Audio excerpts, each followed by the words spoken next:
언젠가 늦은 밤에 한 8시 무렵 된 것 같습니다. 겨울이 다가오는 무렵이었는데 길가에 한 할머니가 양배추를 놓고 파는 것을 보게 됐습니다.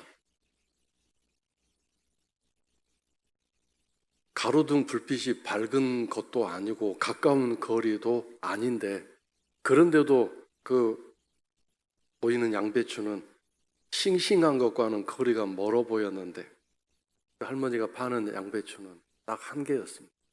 한 개를 놓고 팔고 있는데, 이 늦어가는 시간에, 이 추운 밤에 누가 저거 한 개 저 싱싱해 보이지도 않은 걸 사가는 일이 있겠다고 저걸 팔고 있는가? 그 보는 순간에 불쌍한 마음이 들었습니다. 그래서 같이 가던 아내에게 저거 사가자 그랬더니 아내도 끄덕끄덕해서 그걸 사가지고 와서 껍질 몇 개 벗긴 다음에 삶아서 된장에 싸먹은 기억이 납니다. 여러분, 누가 불쌍한 사람인가요? 불쌍하다고 하는 경우는 사람마다 각각 다른 것 같습니다. 이 사람은 그 사람을 불쌍하게 여기지 않는데, 저 사람은 그 사람을 불쌍하게 여기는 경우도 있고, 나는 내 자신이 불쌍하다고 생각하지 않는데 다른 사람은 나를 보면서 참 불쌍하군, 안 됐군이라고 이렇게 생각하고 바라보는 경우도 있겠죠. 그래서 이 불쌍하다고 하는 것은 어떤 공통된 공식적인 그런 규정이나 기준이 있는 건 아닌데, 성도 여러분 스스로는 여러분 자신을 불쌍하다라고 여기고 그렇게 슬픈 마음과 또 약해진 마음으로 자신을 바라본 적 많지 않습니까? 내가 내 자신을 불쌍히 여긴다, 나는 불쌍한 사람이다라고 그렇게 여길 때 얼마나 그게 힘이 빠지고 살아갈 의욕이 없는 그런 상태가 되는 것입니다. 그런데 우리는 또 스스로 불쌍하지도 않으면서 이 불쌍하다고 이렇게 사람들에게 여김받는 거 아주 싫습니다. 우리는 어떻게 하든지 힘이 있고 당당해 보이고 행복해 보이며 살기를 원합니다. 그런데 또 놀라운 것은 스스로 불쌍히 보이는 그런 모습으로 살아가는 경우도 있습니다. 그런 행세를 하는 경우도 있습니다. 목적을 이루기 위해서, 그렇게 해서 뭔가 도움을 받기 위해서 일부러 불쌍한 척 하는 경우도 있습니다. 자, 오늘 본문 말씀 19절에 불쌍한 자라는 단어가 나옵니다. 불쌍한 사람이란 뜻이죠. 성경에서는 누구를 불쌍한 사람이라고 말하고 있는지, 왜 불쌍한 사람이라고 말하고 있는지, 이걸 여러분과 함께 오늘 말씀을 통해 은혜를 나누려고 합니다. 성경에서 제일 불쌍한 남자가 누구냐 하면 나아만이라고 합니다. 아람 나라의 군대 장관이었는데 왕이 굉장히 신뢰하는 사람이었기 때문에 제2인자로서 실세를 가진 사람이었습니다. 그런데 어느 날 나병에 걸렸습니다. 그래서 각각 가진 방법을 다 동원했지만 그 병을 고칠 수 없는 상태가 돼서 절망 중에 있다가 엘리사 선지자를 기적적으로 만나게 되고, 갔더니 엘리사 선지자가 요단강에 가서 7번 몸을 씻고 오라고 처방을 알려주었습니다. 가서 보니까 흙탕물에다가 자기 아람 나라의 그 어떤 강보다 뛰어나지 않고 강폭도 좁고 강 수량도 깊지 않아서 한숨이 푹푹 나와서 이렇게 말을 했다고 합니다. 왜 나만 가지고 그래?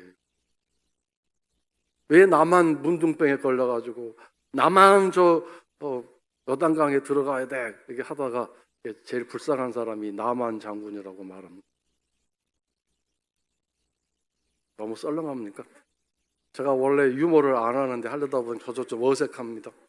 자, 그런데 한 가지 더 해야 되겠습니다. 성경에서 가장 불쌍한 여자가 누군 줄 아세요? 한나라는 여인인데 아이를 낳지 못했습니다. 남편이 후처를 얻었는데 이 분인나라는 여자는 아이를 막 많이 낳았습니다. 그래서 아이를 낳자마자 본처인 한나를 괴롭히고 무시하고 부폭 행사를 했습니다. 부폭이 뭐냐면 학교에서 하는 폭력을 학폭이라고 그러고, 부폭은 부엌에서 행하는 폭력을 부폭이라고 그러고, 여자의 전용 공간 거기에서 주방 주도권을 가지고 무시하고 빼앗고 하는 그런 암투를 부폭이라고 말하는데 엄청나게 당했습니다. 제가 뭐 본 적은 없고 성경에 안 나와 있지만 그런 것 같습니다. 그래서 한나가 너무 마음이 아프고 고통스럽고 속상해서 하나님 앞에 나가고 통곡하면서, 하나님, 아들 한나만 주세요. 아들 한나만 주면 제가 행복하겠어요. 그랬어요. 여기서 웃으셔야 되는데. 그래서 그 이름이 한나가 됐고요. 아주 불쌍한 여자가 대표 대명사가 됐다고 하는데, 나만이나 한나는 하나님을 만나서 불쌍한 사람이 행복한 사람으로 바꿔졌잖아요. 오늘 핵심은 그거예요. 어떤 사람이든 어떤 불쌍한 사람이든 하나님을 만나고 주님을 만나면 행복한 사람이 될 수 있다는 것. 이것이 오늘 성경 본문에서 이야기하고 있는 강력한 하나님의 말씀입니다. 자, 그러면 19절에서 누가 불쌍한 사람이냐 이렇게 말씀하고 있는데, 이렇게 말씀이 되어 있죠. 우리가 바라는 것이 다만 오직 이 세상의 삶뿐이면 모든 사람 가운데 우리가 더욱 불쌍한 자이리라 라고 말씀하고 있습니다. 여러분, 이 세상 모든 사람들 다 동원해서 불쌍한 사람을 손가락 꼽기 시작하면 얼마나 많겠어요. 예를 들어 지금 가장 먼저 떠오르는 불쌍한 사람은 튀르키예 지진이 일어나서 집을 잃고 가족을 잃고 정말 허망한 순간을 맞이한 불쌍한 사람들 얼마나 많습니까? 우리가 직접 현장에 가보지도 않았고 뉴스로만 보았지만 당한 사람들은 얼마나 처참한 상황이겠습니까? 또 우크라이나 전쟁을 통해서 많은 사람들이 죽었습니다. 집을 잃었습니다. 또 여성들은 끌려가서 폭행을 당하고 죽임을 당했습니다. 얼마나 불쌍한 일이 일어나는지 알 수 없습니다. 북한 주민들도 또 얼마나 불쌍합니까? 우리가 두 번째 금요 특별 집회 때 그 북한 탈주민으로 13살 때 북한을 탈주했던 그 분이 목사님이 되셔서 간증 이야기를 했는데, 우리가 뭐 북한 사람들 힘들고 어려운 걸 알았지만 그분의 또 간증을 들으면서 정말 불쌍한 북한 주민들이구나, 또 우리가 새삼스럽게 알고 깨닫게 되는 그런 이야기들이 있었습니다. 그러나 우리는 사실 직접 본 적이 없고 그것을 피부로 경험한 적이 없기 때문에 간접적으로 불쌍하구나라고 하는 정도뿐이겠죠. 지난 주 중에 뉴스가 있었어요. 부모 자격도 없는 20대 젊은 애들이 어떻게 만나서 결혼을 했는지 동거했는지 아이를 낳았는데, 술 먹고 집에 들어왔는데 아이가, 그 어린 갓난아이가 시끄럽게 운다고 주먹을 휘둘러 그 아이를 폭행해서 죽였습니다. 얼마나 불쌍한 일입니까? 그 아이도 불쌍하지만 그 아이를 죽인 그 젊은 부모 자격도 없는 그 젊은 사람들 불쌍한 사람 아니겠습니까? 병원 응급실에 가면 얼마나 불쌍한 분들이 많습니까? 의식도 없이 링겔을 꽂고 여기저기 바늘을 꽂고, 보는 것만으로도 막 너무 마음이 무너지는, 전혀 나와 상관이 없는 사람들이지만 이렇게 누워있는 분들 보면 참 너무 불쌍한 생각이 들어서 마음이 괴롭습니다. 또 말기 선고를 받고 죽음을 앞에 놓고 있는 분들도 얼마나 많습니까? 그 병으로 인해 통증이 너무 심해서 그 어떤 진통제도 듣지 않아서 통증으로 하루 종일 견뎌야 되는 분들이 있습니다. 얼마나 불쌍합니까? 그 통증이 보통 통증이 아니라 정말 견딜 수 없는 통증인데, 그 통증이 그 어떤 약으로도 제어가 안 되기 때문에 그 통증을 그냥 맨몸으로 견뎌야 되니, 죽어가는 상황 속에서 통증까지 괴롭히니 정말 심각한 불쌍한 사람일 것입니다. 그런데 오늘 말씀에서는 이런 불쌍한 사람들보다도 더 불쌍한 사람이 있다고 말씀하고 계십니다. 누굽니까? 바로 삶의 목적이, 인생의 목적이 오직 이 땅에만 있는 사람, 그것만 가지고 살아가는 사람은 가장 불쌍한 사람이다라고 말씀하고 있습니다. 저는 이 말씀에서 우리가 충격을 좀 받았으면 좋겠습니다. 이 말을 하는 대상은 성도들이고 신자들입니다. 교회 신자들을 향해서 이렇게 오늘 본문에서 이야기하고 있습니다. 성도들 중에, 신자들 중에, 교인들 중에 그 신앙의 목표가, 아니 삶의 목표가 이 땅에 있는 것으로만 국한되어 있고 그것이 초점이 되어 있다면, 그래서 더 나아가 기도하고 예배하고 또 교회에서 봉사 헌신하는 모든 마음속에 담겨져 있는 의도와 동기가 겉으로는 하나님의 영광을 위해서, 하나님 나라를 위해서, 또 하나님 사랑하기 때문이라고 하지만 그 마음속에 담겨있는 동기와 의도가 이 땅에서 어떻게 하면 잘 먹고 잘 살 것인가, 내 부족함을 채워주신 하나님의 은혜를 입을 것인가, 여기에만 집중되어 있다면 그 사람은 저 예수 안 믿는 세상 사람들보다 더 불쌍한 사람이라고 말씀하고 있는 거예요. 저 세상 사람들은 누군가요? 지옥 갈 사람들이잖아요. 예수 안 믿는 사람들이잖아요. 지옥 갈 사람들인데 그 지옥 갈 사람들보다 더 불쌍한 사람이 신앙생활하는 성도들 중에 그 모든 신앙의 목표와 그 신앙의 방향이 이 땅의 삶에만 국한되어 있고 초점에 맞추어져 있다면 이게 불쌍한 사람이다. 금요일날 이 특별 기도 집회 때 우리 자녀들에게 하나님 저 이런 사람 되고 싶어요, 이렇게 또 갖고 싶어요 하는 기도 제목을 아이들에게 교육적인 측면에서 신앙의 꿈을 심어주고, 그 아이들이 어릴 때부터 하나님 앞에 기도하는 그런 습관을 가르쳐주고, 하나님 도움으로 네가 훌륭한 사람 될 수 있다는 것을 우리 가르쳐주기 위해서 이렇게 기도 제목 다 써내라고 그랬거든요. 자신의 꿈과 비전을 이렇게 써내라고 했더니 한 아이가 초등학교 저학년 아이인데 뭐라고 썼는지 아세요? 우리 가족 잘 먹고 잘 살게 해주세요, 이렇게 썼어요. 그래서 저는 이 아이는 어떤 인생의 파란만장한 진면목을 보았기에 어릴 때부터 우리 가족들에게 하나님 잘 먹고 잘 살게 해주세요, 이런 기도 제목을 써냈을까, 참 신통방통하다, 마음에 뭔가 와닿는 게 있었어요. 만약에 어른이 그랬다면, 아니 이분은 아직도 어른 돼가지고 신앙의 목표가 잘 먹고 잘 사는 것인가, 마음이 좀 아팠을 텐데 어린아이가 그렇게 하니까 참 뭔가 마음에 와닿는 게. 근데 여러분, 우리가 이 땅의 삶에서 살아가는 순간순간 먹고 살아가는 일이 옛말에 포도청이라고 그러죠. 포도청은 굉장히 무서운 곳이잖아요. 포도청이란 말만 들어도 막 오금을 오그리고 떨 정도로, 벌벌 떨 정도로 무서운 곳이었다고 합니다. 목구멍이란 포도청처럼 무서운 곳이다. 이것을 해결하지 않으면서 이렇게 살 수 없는 그런 위급하고 긴급한 먹고 사는 문제다는 얘기죠. 근데 그걸 마다할 수는 없겠죠. 근데 여기서 말씀하고 있는 것은 우선순위를 어디다 두고 있냐, 그 얘기죠. 우선순위. 너의 신앙의 목표, 너의 신앙의 방향, 너가 기도하고 예배하는 모든 그 일들의 우선순위가 무엇 때문이냐를 지금 질문하고 계시는 거예요. 그래서 이 땅의 삶을 위해서, 내 부족하고 연약한 삶을 위해서 그것이 신앙의 목표가 되고 그것으로 내 인생의 목적을 삼고 있다면 그 사람은 저 예수 안 믿어서 지옥 가는 사람보다 더욱 불쌍한 사람이다라고 말씀하고 있습니다. 신자가, 교인이 그렇게 된다는 것, 하나님이 그렇게 보고 계신다는 뜻입니다. 그렇다면 우리가 성도로서 어떻게 살아야, 어떻게 해야 불쌍한 사람이 되지 않을 수 있을까요? 하나님이 너 불쌍한 사람이구나 그렇게 하지 않고 야 너 행복한 사람이다라고 이렇게 말씀하시고 판정할 수 있는 그런 신앙을 가질 수 있을까요? 16절, 17절에 보면 예수님의 부활에 관한 이야기가 계속 나오고 있어요. 예수님의 부활. 결국 예수님의 부활의 그 이야기가 내 이야기가 되어야만 불쌍한 사람으로 살 수 있지 않게 된다는 뜻입니다.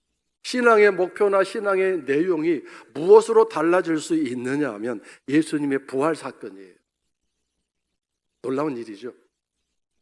만약에 예수님의 부활, 나 믿어요. 예수님 죽으셨다 살아나신 거 믿습니다. 그리고 예수님이 온 인류의 죄를 위해서 십자가에서 죽으시고 그래서 모든 사람의 죄가 다 이렇게 사함을 받고 구원을 얻었습니다. 예수님 3년 만에 부활하셨습니다. 나 이 사실 믿습니다. 나 이 사실 인정합니다.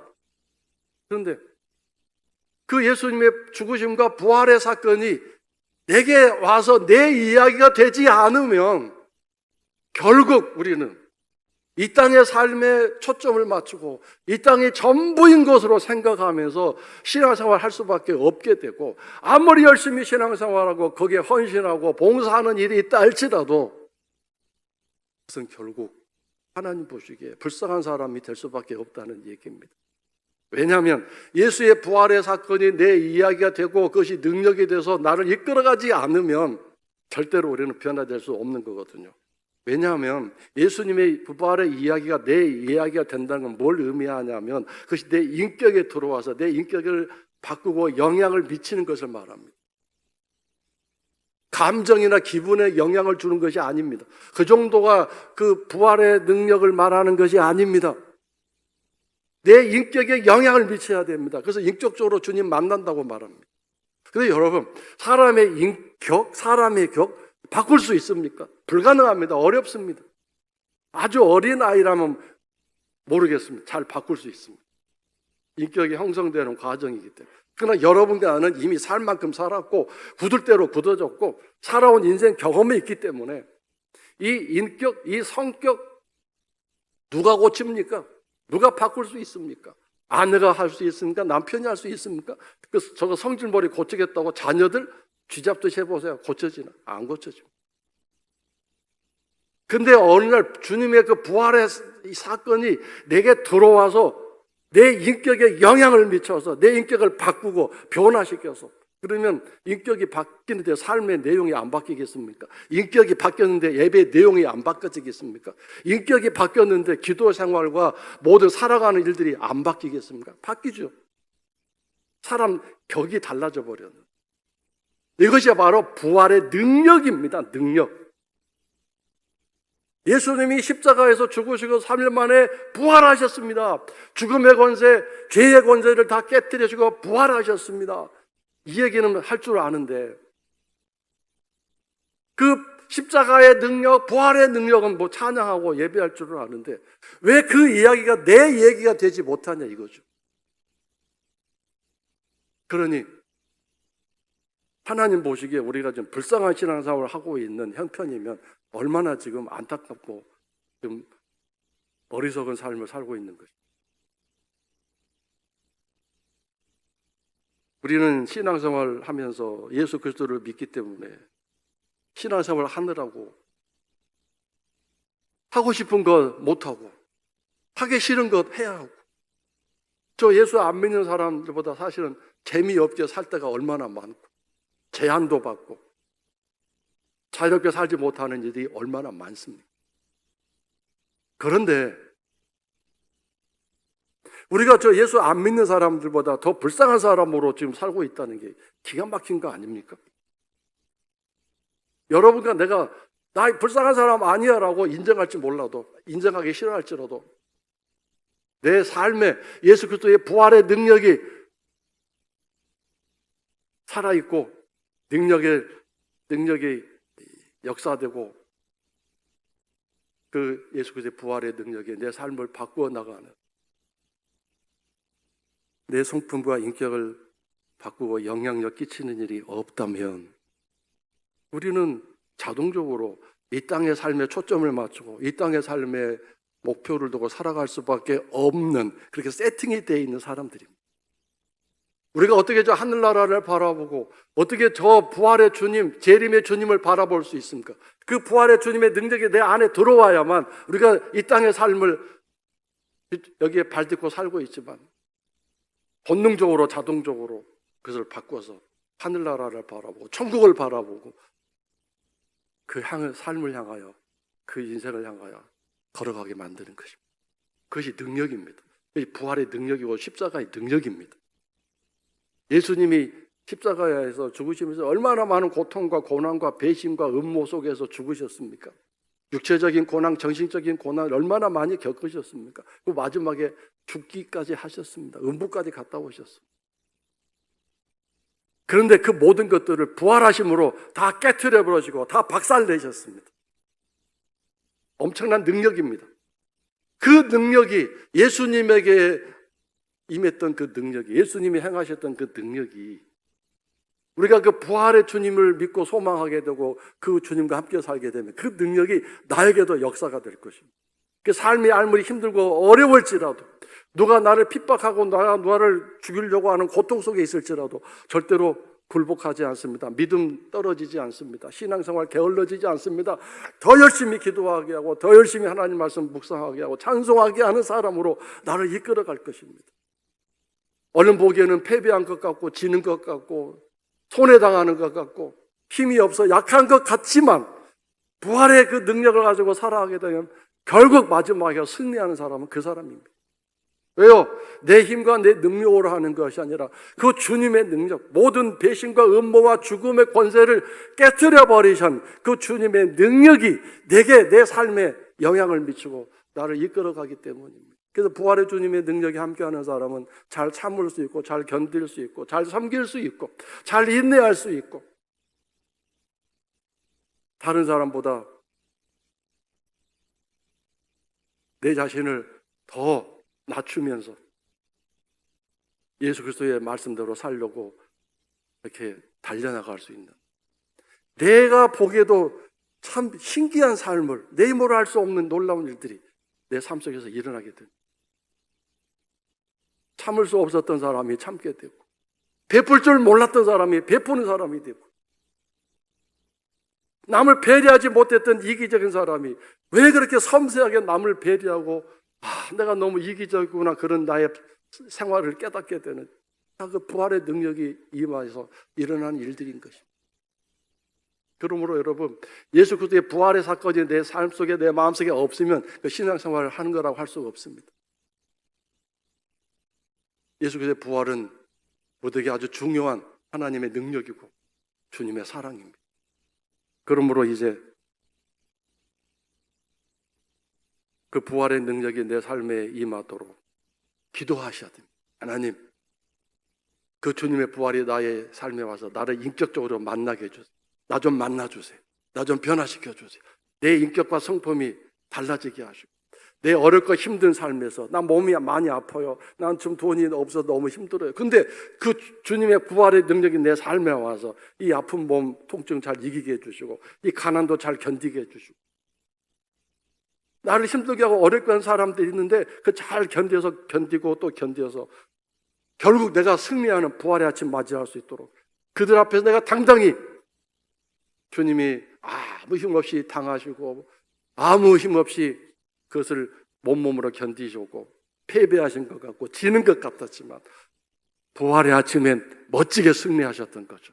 저도 맞대응하지 않고 싸우지 않고 아귀다툼하지 않고 잘 견디고 믿음으로 이기고 버텨서 승리하는 그날을 맞이할 수 있도록 주의 그 부활의 능력이 나를 승리로 이끌어 줄 수 있도록 주님, 저 좀 붙잡아 주세요.